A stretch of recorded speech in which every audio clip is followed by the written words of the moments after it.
Hi everyone. நம்ம இன்னைக்கு பார்க்க போற கான்செப்ட் வந்து ரொம்ப இம்பார்ட்டன்டான ஒரு கான்செப்ட்.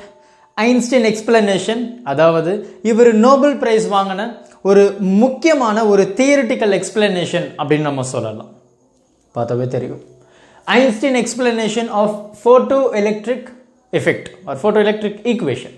ஸோ இந்த எக்ஸ்பிளனேஷனுக்கு அவர் ஒரு நோபல் பிரைஸ் இந்த இயர் 1921 வாங்கினார். ஸோ 12th ஸ்டாண்டர்ட் ஃபிசிக்ஸில் chapter 8 dual nature of radiation and மேட்டரில் இந்த கான்செப்ட் இருக்குது. ஸோ இவர் மேக்ஸ் பிளாங்க் அவருடைய எக்ஸ்பெரிமெண்ட்டில் இருந்ததான் இவர் இந்த ஒரு அழகான எக்ஸ்பிளனேஷனை கொடுத்துருப்பாரு. ஸோ ப்ரீவியஸாக இந்த ஃபோட்டானுடைய கேரக்டரிஸ்டிக்ஸ் நம்ம எல்லாமே பார்த்துருந்தோம் இல்லையா? So dual nature of light அப்படின்ற மாதிரி, particle nature of light. So இது என்ன, இவர் என்ன இவர் என்ன தான் எக்ஸ்பிளைன் பண்ணார் அப்படின்னு நம்ம பார்க்கலாம், ரைட்டா? ஸோ இவருடைய எக்ஸ்பிளனேஷனுக்கு அப்புறம் இன்னொரு சயின்டிஸ்ட் R.A. மில்லிகன் இவர் சொன்ன விஷயத்த கொஞ்சம் அட்வான்ஸ்டாக அவர் நிறைய மெட்டீரியலை யூஸ் பண்ணி அவரும் ஒரு விஷயத்த சொல்கிறாரு. அந்த விஷயத்துக்கும் 1923 அவரும் ஒரு நோபல் பிரைஸ் வாங்குறாரு. அதே photo electric effect R photo electric ஈக்குவேஷனை பேஸ் பண்ணி தான். சரி, நம்ம ஐன்ஸ்டைன் எக்ஸ்பிளனேஷன் என்ன அப்படின்றத நம்ம பார்ப்போம். ரொம்ப சிம்பிளான ஒரு எக்ஸ்பெரிமெண்ட் தான். இந்த மாதிரி எனக்கு ஒரு மெட்டல் இருக்குது, ரைட்டா? ஸோ எனக்கு ஒரு ஜஸ்ட் ஒரு மெட்டல், இந்த மெட்டலில் வந்து நான் வந்து ஒரு லைட் அனுப்புகிறேன், ஒரு இன்சிடென்ட் லைட் இல்லையா? ஸோ இன்சிடென்ட் அப்படின்னு ஸ்ட்ரைக் ஆகிறது நம்ம இன்சிடென்ட் அப்படின்னு சொல்லுவோம். ஒரு லைட்டை நான் பாஸ் பண்ணுறேன், நமக்கு தெரியும் இல்லையா? So it is a particle அப்படின்னு நம்ம படிச்சிருக்கோம், ஃபோட்டான். ஸோ அந்த பார்ட்டிக்கல் எனக்கு வரும்போது இந்த மெட்டலில் இருக்கக்கூடிய அந்த எலக்ட்ரான் இல்லையா? So it has some energy. We know that E which is equal to h nu frequency. So this stands for frequency and h நமக்கு தெரியும் Planck constant 6.626 into 10 to the power minus 34 joule second. So ஒரு லைட்டை வந்து நான் இங்கே incident பண்ண போகிறேன். So incident பண்ணதுமே இந்த மெட்டலில் இருக்கக்கூடிய அந்த electron will gain the energy. இது E equal to h nu. அந்த எனர்ஜி அது வாங்கின பிறகு எனக்கு இந்த மெட்டல்ல இருந்து எலக்ட்ரான் வந்து எனக்கு வெளியே வருது.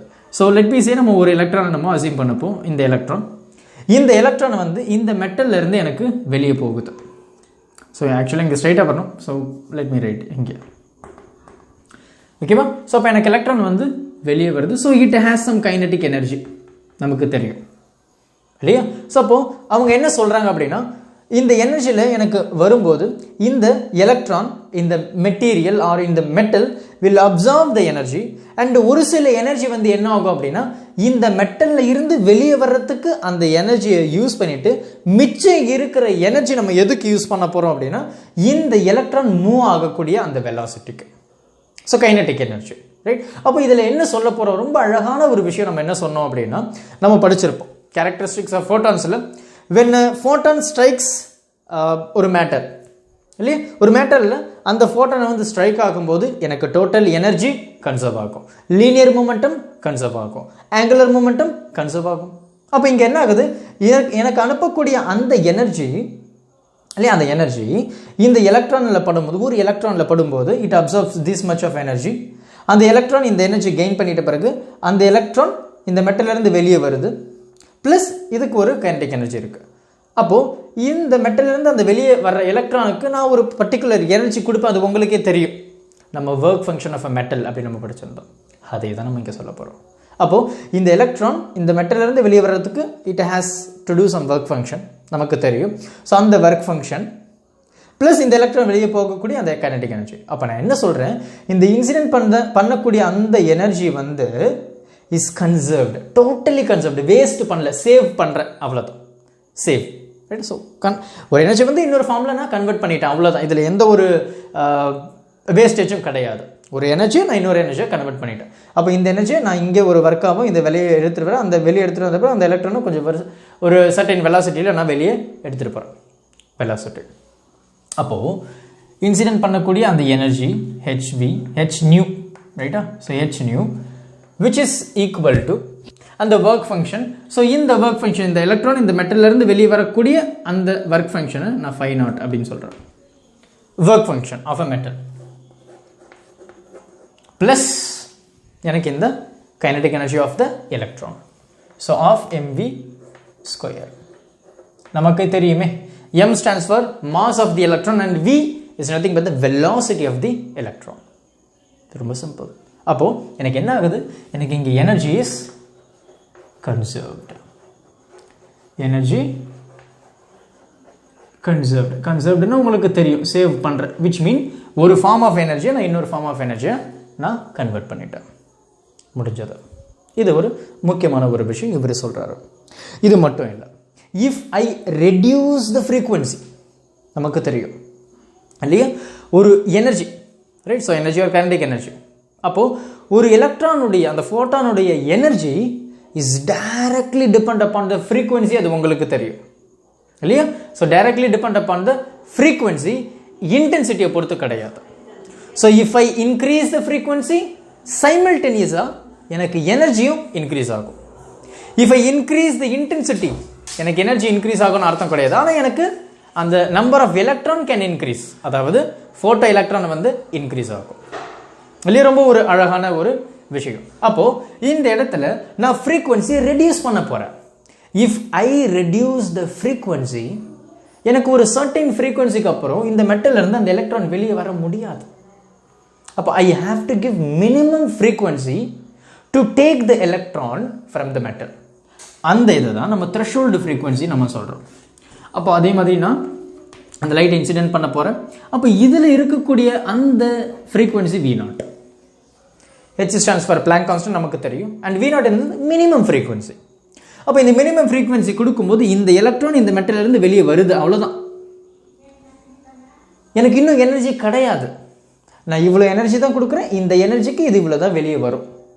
நான் கொஞ்சம் அதிகமாக கொடுத்தேன்னா எனக்கு எலக்ட்ரான் கொஞ்சம் வெளியே ஓடுது. இட் ஹேஸ் சம் வெலாசிட்டி இல்லையா? So try to understand. ரொம்ப சிம்பிளான கான்செப்ட் தான். அப்போ நான் எனர்ஜியை ஃப்ரீக்வன்சி குறைக்கிறேன், எனக்கு எலக்ட்ரான் வெளியே மட்டும்தான் வருது. ஃப்ரீக்வன்சி இன்க்ரீஸ் பண்ணுறேன், அந்த எலக்ட்ரான் கொஞ்சம் வெளியே ஓடி போயிடுது. அப்போ நான் மினிமம் ஃப்ரீக்வன்சி கொடுக்குறேன். அப்போ மினிமம் ஃப்ரீக்வன்சி கொடுக்கும்போது இங்கே எலக்ட்ரான் மூவ் ஆகலை, which means kinetic energy is exactly equal to 0. ஏன்னா எனக்கு எலக்ட்ரான் மேலே தான் வந்திருக்கே தவிர அது இன்னும் மூவ் ஆகலை. It has no velocity. So அப்போ கைனடிக் எனர்ஜி இஸ் 0, ரைட்? அப்போ இந்த HV0 equal to இந்த work function. அப்போ இந்த V0 is nothing but the threshold frequency. Threshold frequency நமக்கு தெரியும். Minimum frequency to required for the electron to come out of the metal. அப்போ ஒரு electron அந்த மெட்டல்ல இருந்து வெளியே வர்றதுக்கு நான் ஒரு மினிமமான எனர்ஜி நான் கண்டிப்பாக கொடுத்தே ஆகணும். மினிமமான எனர்ஜி கொடுக்கல அப்படின்னா அந்த எலக்ட்ரான் எனக்கு அதுல இருந்து வெளியவே வராது. அப்போ இந்த HV0 which is equal to work function. That's all, right? Very clear, right? அப்போ நம்ம இங்க என்ன பண்ண போறோம் அப்படின்னா இந்த HV0 இருக்கு இல்லையா, இந்த HV0 நம்ம இங்க சப்ஸ்டிட்யூட் பண்ண போறோம். ஏன் அப்படின்னா இந்த Phi0 which is nothing but the work function, அந்த work function எப்போ எனக்கு மினிமம் ஃப்ரீக்வன்சி கொடுக்கும்போது. அப்போ இதை நம்ம எப்படி ரீஅரேஞ்ச் பண்ண போறோம்? இந்த ஈக்குவேஷன் எப்படி ரீஅரேஞ்ச் பண்றேன்? H nu which is equal to H nu naught. So this is nothing but the minimum threshold frequency in the Phi0 equal to H nu naught சொன்னேன் இல்லையா? ஸோ இந்த Phi0 இங்கே இருக்கு. ஸோ இந்த Phi0க்கு பதிலாக I'm going to substitute this value plus of mv square. இது உங்களுக்கு கஷ்டமா இருக்கா? மனசாட்சி தட்டு சொல்லுங்க. எவ்வளோ ஈஸியாக இருக்கு, ரொம்ப சிம்பிளான கான்செப்ட் இல்லையா? ஸோ அது மட்டும் இல்லை, இன்னொரு முக்கியமான விஷயத்தையும் அவர் சொல்றாரு. என்ன சொல்றாரு அப்படின்னா, எனக்கு இந்த எலக்ட்ரான் இந்த மெட்டல்ல இருந்து வெளியே வருதுப்பா, எனக்கு எந்த ஒரு இடத்துலையுமே கொலிஷன் கிடையாது. அப்போ அந்த எலக்ட்ரான் இந்த எனர்ஜி கெயின் பண்ணிட்டு பிறகு அது ஆட்டோமேட்டிக்காக அப்படியே வெளியே வருது. இந்த மெட்டலில் இருக்கக்கூடிய மற்ற ஒரு எலக்ட்ரானில் அது கொலிஷனே ஆகலை, கொலைடே ஆகலை. அப்படின்றப்போ எனக்கு எந்த இடத்துலையுமே எனக்கு எனர்ஜி வேஸ்ட் ஆகலை. So the electron will come out with a maximum velocity. அப்போ இட் ஷோஸ் தட் அந்த எலக்ட்ரானுக்கு will have maximum kinetic energy.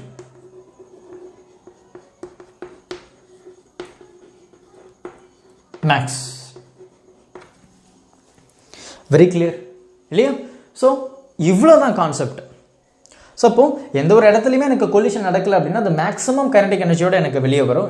It means that எனக்கு மேக்ஸிமம் வெலாசிட்டியோட அந்த எலக்ட்ரான் வந்து வெளியே வருது. சாக்பீஸ் காதில் பட்டுருச்சுன்னு நினைக்கிறேன். ஓகேவா? ஸோ அவ்வளோதான், ரைட்? ஸோ அந்த விஷயத்தை நம்ம மறுபடியும் இங்கே சப்ஸ்டியூட் பண்ணுறோம், இல்லை இங்கே சப்ஸ்டியூட் பண்ணுறோம் அப்படின்னா இந்த ஈக்குவேஷன் எப்படி மாறும்? So this is nothing but the kinetic energy. right? So அப்போ kinetic energy KE. So maximum velocity, so maximum, which is equal to இந்த h nu naught இந்த பக்கம் வந்துச்சு அப்படின்னா எனக்கு இந்த h nu அப்படியே தான் இருக்கு minus hv naught. இது பிளஸ்ல இருக்கு, இந்த பக்கம் வந்துச்சுன்னா எனக்கு minus hv naught. இப்படியும் சொல்லலாம். இல்ல h nu minus phi naught. ஏன்னா this is the minimum frequency. In the minimum frequency work function. So I can also say this. இந்த ரெண்டு விதமாவும் I can explain. இல்லையா? So இதுதான் நம்ம ஐன்ஸ்டீன் வந்து எக்ஸ்பிளைன் பண்றாரு. அண்ட் இது எக்ஸ்பிளைன் பண்றது மட்டும் இல்லாம இதுக்கு ஒரு அழகான ஒரு கிராஃப் அவர் சொல்றாரு. என்ன கிராஃப் அப்படி நம்ம பார்த்தோம் அப்படின்னா கைனடிக் எனர்ஜிக்கும் ஃப்ரீக்வன்சிக்கும் ஒரு கிராஃப் அவர் இன்ட்ரோடியூஸ் பண்றாரு. ரைட்டா? ஸோ இந்த ஆக்சிஸில் நம்ம கைனடிக் எனர்ஜியும் இந்த இடத்துல நமக்கு ஃப்ரீக்வன்சி நம்ம எடுத்துக்கலாம்.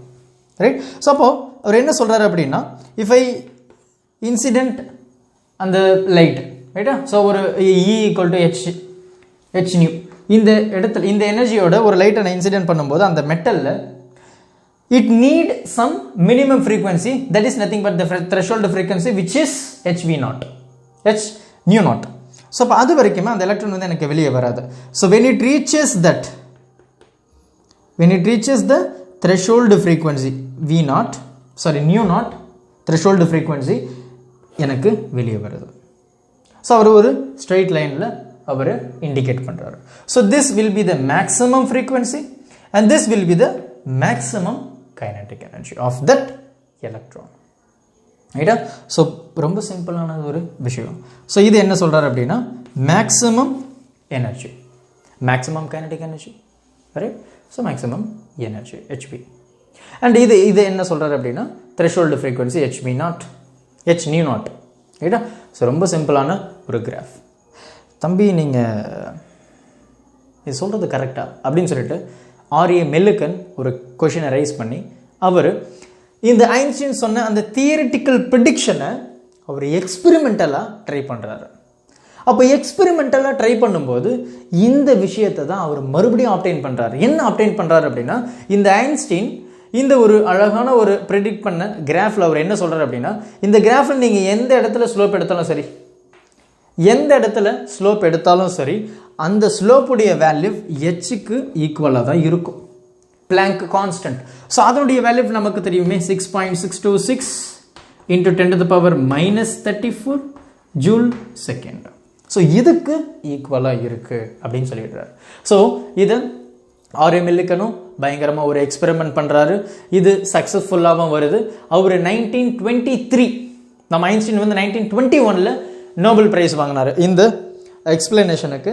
ஸோ அதே எக்ஸ்பிளனேஷன் கொஞ்சம் எக்ஸ்பெரிமெண்டலாக அவர் ப்ரூவ் பண்ணி, யார் மில்லிகன் ப்ரூவ் பண்ணி 1923 மறுபடியும் ஒரு நோபல் பிரைஸ் இந்த ஃபோட்டோ எலக்ட்ரிக் எஃபெக்ட்டுக்கு அவர் வாங்குறாரு. அவர் என்ன கண்டுபிடிச்சார் அப்படின்னா ஸோ அவர் டிஃப்ரெண்ட் டைப்ஸ் ஆஃப் மெட்டீரியலை யூஸ் பண்ணுறாரு, டிஃப்ரெண்ட் டைப்ஸ் ஆஃப் மெட்டல்ஸை யூஸ் பண்ணுறாரு, ஒரு லைட்டை இன்சிடென்ட் பண்ணுறாரு. ஸோ அவர் என்ன அப்சர்வ் பண்ணுறாரு அப்படின்னா அதே மாதிரி ஒரு அழகான விஷயம் இது வந்து kinetic energy and this is nothing but the frequency. So அவர் இந்த மாதிரி ஒரு கிராஃபை இன்ட்ரடியூஸ் பண்ணுறாரு. So this is nothing but the minimum frequency, right? So இது அந்த எலக்ட்ரான் வெளியே எஜெக்ட் ஆகக்கூடிய அந்த நேரம். அப்போது இது எல்லாத்துக்குமே ஒவ்வொரு மினிமம் ஃப்ரீக்வன்சி இருக்குது. ஸோ இதுக்கு பார்த்தீங்கன்னா நமக்கு புக்கில் கொடுத்துருப்பாங்க 2 something அண்ட் இது வந்து 2.30 அண்ட் 2.75 அண்ட் இது பார்த்தீங்கன்னா 3.20 அப்படின்னு கொடுத்துருப்பாங்க எலக்ட்ரான் வோல்ட், இல்லையா? ஸோ இது வந்து 2.14 எலக்ட்ரான் வோல்ட், இது பார்த்தீங்கன்னா 2.30 அண்ட் இது பார்த்தீங்கன்னா 2.75 அண்ட் இது பார்த்தீங்கன்னா 320 எலக்ட்ரான் வோல்ட் அப்படின்னு சொல்லி கொடுத்துருப்பாங்க. ஸோ இது எல்லாமே மினிமம் ஃப்ரீக்வன்சி, மினிமம். ஸோ அந்த மினிமம் ஃப்ரீக்வன்சி இருந்தால் மட்டும்தான் அந்த மெட்டல்லேருந்து அந்த எலக்ட்ரான் வந்து வெளியே வர முடியும், இல்லையா? ஸோ அந்த மாதிரி டிஃப்ரெண்ட் மெட்டலுக்கு அவர் கன்க்ளூட் பண்ணி ஸோ ஐன்ஸ்டீன் சொன்னால் அதே கிராஃபை தான் அவர் சொல்கிறாரு. So he used many metals. நமக்கு சொல்லியிருப்பாங்க caesium, potassium and sodium and calcium, ரைட்டா? So different metals and he also observe the same thing. Einstein சொன்ன அதே விஷயத்தை தான் இவரும் அப்சர்வ் பண்ணுறாரு. என்ன இதுக்கு எந்த இடத்துல எங்கே ஸ்லோப் எடுத்தாலுமே இதனுடைய slope equal to H, very important. அப்போ ஐன்ஸ்டீன் சொன்னது பக்கா அப்படின்னு அவர் சொல்லிட்டாரு. ஸோ அதுக்கும் அவர் நோபல் ப்ரைஸ் வாங்குறாரு. So slope equal to H அப்படின்றப்ப உங்களுக்கு தெரியும் 6.626 × 10⁻20 34 ஜூல் செகண்ட், ரைட்? ஸோ அவ்வளோதான். இதுதான் இந்த Einstein explanation of photo electric equation. And இதில் ஈக்குவேஷன் அப்படின்னு சொல்லும்போது நமக்கு தெரியும் இதுதான் இட் இஸ் இது ஆர் இது. Better we can conclude this as photoelectric equation, Einstein photoelectric equation. So h nu which is equal to h nu naught plus 1/2mv square, right? So அவ்வளவுதான். And இதில் இருந்து நிறைய விஷயங்களை ஐன்ஸ்டைன் கன்க்ளூட் பண்ணுறாரு. என்ன explain பண்ணுறாரு அப்படின்னா, இப்போ நமக்கு தெரிஞ்ச அதே ஒரு விஷயம் தான், எனக்கு இன்டென்சிட்டியை இன்க்ரீஸ் பண்ணும்போது எனக்கு இருக்கக்கூடிய சேச்சுரேஷன் கரண்ட் இன்க்ரீஸ் ஆகும். It shows literally it shows that எனக்கு number of photon increases. Intensity increase ஆகுது, எனக்கு நம்பர் ஆஃப் ஃபோட்டான் இன்க்ரீஸ் ஆகுது இல்லையா? இன்னொரு விஷயம் கைனடிக் எனர்ஜி. அப்போது இந்த கைனடிக் எனர்ஜி எதை டிபெண்ட் பண்ணியிருக்கு? Obviously it depends upon the frequency. When I increase the frequency எனக்கு கைனடிக் எனர்ஜி இன்க்ரீஸ் ஆகுது இல்லையா? ஸோ இன்டென்சிட்டி இன்க்ரீஸ் பண்ணும்போது எனக்கு கைனடிக் எனர்ஜி இன்க்ரீஸ் ஆகலாம், நம்பர் ஆஃப் ஃபோட்டான்ஸ் எனக்கு இன்க்ரீஸ் ஆகுது, ரைட்? ஸோ நம்ம நிறைய எக்ஸ்பெரிமெண்ட், நிறைய கிராஃப் விசா உங்களுக்கு தெரியும், கண்டினியூஸாக ஒரு 3 to 4 வீடியோஸ்லாம் அதை எக்ஸ்பிளைன் பண்ணியிருப்பேன். So when I increase the frequency, kinetic energy of the photons obviously increases, right? So ரொம்ப முக்கியமான விஷயம். And one more thing, இந்த threshold frequency பற்றி அவர் சொல்லியிருக்காரு. அப்போது ஒரு மெட்டலில் நான் லைட் இன்சிடென்ட் பண்ணும்போது it should have minimum frequency. Minimum frequency இருந்தால் மட்டும்தான் அந்த மெட்டல்லேருந்து எனக்கு எலக்ட்ரான் வெளியே வர முடியும். எனக்கு அந்த மினிமம் ஃப்ரீக்வன்சியை ரீச் பண்ணலை அப்படின்னா கண்டிப்பாக அந்த மெட்டல்லேருந்து எனக்கு எலக்ட்ரான் வெளியே வரவே வராது. அந்த வெளியே வரக்கூடிய அந்த electron instantaneous process, instantaneous, sudden வந்துரும். it will not take some time. so like strike பண்ண அடுத்த நொடி, அடுத்த fraction of second எனக்கு எலக்ட்ரான் வந்து வெளியே வருது. இது ரொம்ப ஒரு இம்பார்ட்டன்டான ஒரு விஷயம். ஸோ அதனுடைய நேரம் பார்த்தீங்கன்னா நமக்கு புக்கில் கொடுத்துருப்பாங்க 10⁻⁹ செகண்டில் வெளியே வருது. இந்த லைட்டை ஸ்ட்ரைக் பண்ண அடுத்த ஃப்ராக்ஷன் ஆஃப் செகண்ட் 10⁻⁹ செகண்ட்லேயே எனக்கு அந்த மெட்டலில் ஸ்ட்ரைக் பண்ணதுமே எனக்கு எலக்ட்ரான் வந்து வெளியே வந்துடுது. ஸோ இவ்வளோ தான் ஐன்ஸ்டைன் எக்ஸ்பிளனேஷன். அண்ட் ரொம்ப சிம்பிளாக சொல்லணும் அப்படின்னா, ரொம்ப பொதுவாக சொல்லணும் அப்படின்னா, வாட் இஸ் லைட் அப்படின்னு சொல்லும்போது, இந்த லைட்டு 2 ப்ராப்பர்ட்டி இருக்குது, 2 நேச்சர் இருக்குது. ஒரு நேச்சர் என்னென்னா வேவ் நேச்சர், இன்னொரு விஷயம் என்ன அப்படின்னா பார்ட்டிக்கல் நேச்சர். ஸோ இந்த லைட் வந்து டியூவல் ரோல், ஒரு இடத்துல வேவாகவும் இன்னொரு இடத்துல பார்ட்டிக்கலாகவும் பிஹேவ் பண்ணுது. வேவ் அப்படின்னு சொல்லும்போது நம்ம அதை தப்புன்னு சொல்ல முடியாது, ஏன்னா நம்ம நிறைய எக்ஸ்பெரிமெண்ட் பண்ணியிருப்போம், இன்டர்ஃபரன்ஸ், டிஃப்ராக்ஷன்ஸ், இந்த மாதிரி நிறைய எக்ஸ்பெரிமெண்ட் நம்ம பண்ணிவிட்டு வேவ் அப்படின்னு நம்ம ப்ரூவ் பண்ணிட்டோம். And at the same time நம்ம பார்ட்டிக்கலும், ஒரு லைட்டு வந்து பார்ட்டிக்கல் அப்படின்றத நம்ம இந்த நிறைய எக்ஸ்பெரிமெண்ட்லேயும் ப்ரூவ் பண்ணியாச்சு. அப்போ ஒரு லைட் அப்படின்றது டியூவல் ரோல் இருக்குது, ஒரு சில இடத்துல வேவாகவும் இன்னொரு சில இடத்துல பார்ட்டிக்கலாகவும் பிஹேவ் பண்ணுது. ரொம்ப சிம்பிளாக, ரொம்ப க்யூட்டாக, ரொம்ப அழகாக, ரொம்ப சிம்பிளான வேர்ட்ஸில் சொல்லணும் அப்படின்னா, ஒரு லைட் ப்ரொபகேட் மூவ் ஆகும்போது இன் எ மீடியம், இன் அ வேக்யூம் அப்படின்னு சொல்லும்போது, ஒரு லைட் ப்ரொபகேட் ஆகும்போது it behaves like a wave. அதே லைட் ஒரு மெட்டீரியல், ஒரு மெட்டல், ஒரு மேட்டரில் ஸ்ட்ரைக் ஆகும்போது it behaves like a particle. ரொம்ப அழகான ஒரு விஷயம் இல்லையா? அவ்வளோதான். ஸோ நெக்ஸ்ட் டாபிக் என்ன அப்படின்றத நம்ம பார்ப்போம். டவுட்ஸ் எதனா இருந்தது அப்படின்னா கமெண்ட் பண்ணுங்கள். Thank you. Help others with a smile.